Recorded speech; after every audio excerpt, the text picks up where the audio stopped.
Good afternoon. Today I will be talking to you about the two control mechanical methods which we are looking to try out on Hydrocleys nymphoides. Hydrocleys nymphoides, which is commonly known as water poppy, it's an invasive aquatic plant which is from South America. It has spread to many countries of the world, including Australia and New Zealand. Here in South Africa, it is listed as Category 1A on the NEMA regulations. The distribution of Hydrocleys nymphoides is limited to one locality in the wild, which is at St. Joseph, which is in KZN. The problem that we have is that it is growing in an aquatic situation where the dam is known to be used domestically and for agricultural purposes. So what we did is, in order to address the problem, we have to look at how much problem we have in KZN or in our water bodies. And we found that we only have one locality in the wild, and that locality is only about 30% of the 6 hectare dam.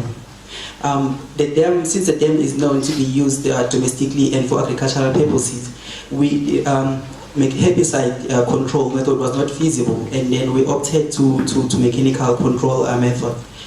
We are exploring two mechanical control methods, which is plant shading. The plant shading is just the total cover of plants with the back plastic, which provides 100% cover.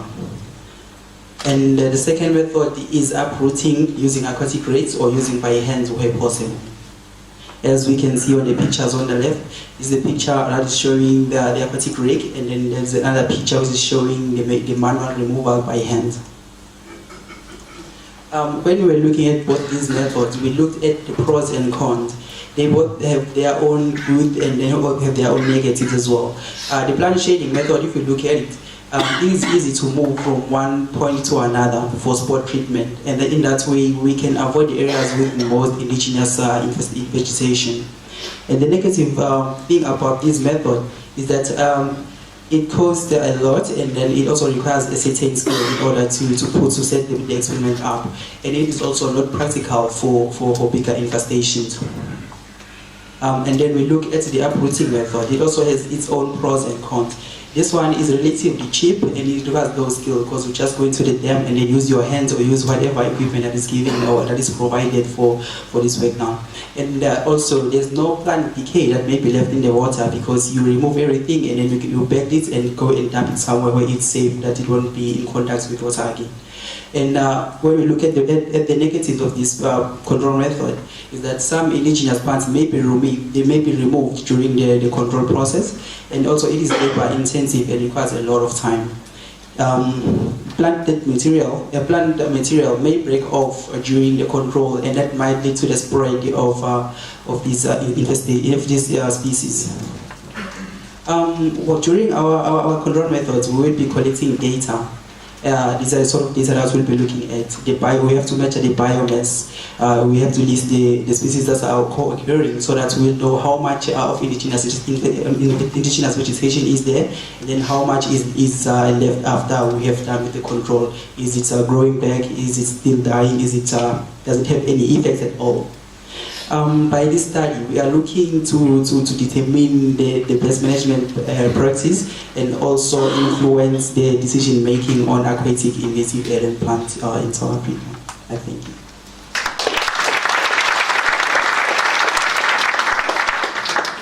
Thank you, Menzi. Are there other three speakers, Roy, Menzi, and Justin? Are there any questions for them?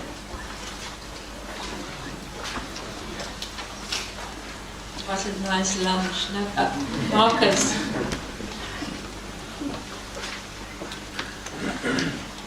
Roy, we were able to show that the insecticide wasn't nutrifying the plants.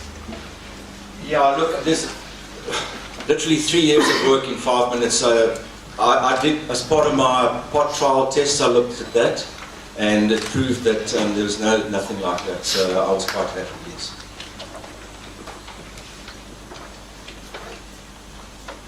John? Yeah, could I just ask Justin, those maps you showed with the solanum, they didn't have any component of how many plants there were at each observation point, and they didn't have any component of whether the beetles were present or absent and abundant or scarce.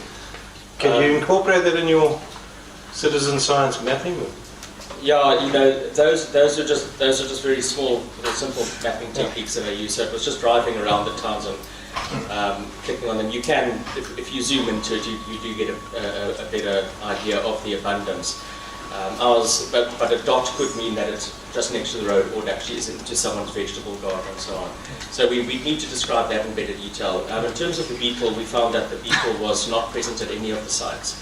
I've only found the beetle outside of farms. I found it at one site, and that was on the Campaboo Nature Reserve, and I found one patch about 5 meters by 5 meters where the beetle was present.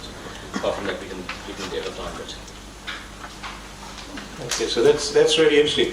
But you also spoke about rearing the beetles for distribution, which I think is probably going to be uneconomic and very difficult to get sufficient numbers. And really you need to be finding areas where there are good populations and redistributing from there rather than trying to set up a breeding program. Yeah, I visited the PPRI one in Newton Hague, and I looked at their setup there. We would probably be able to mimic something like that if that didn't work too bad. There are, however, some farms nearby that apparently, I haven't seen them, but apparently do have reasonable populations.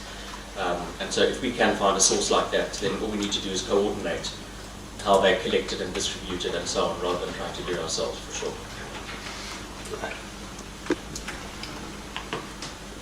Then Hildegard. Also for Justin, are you making use of Ben Viljoen's test results?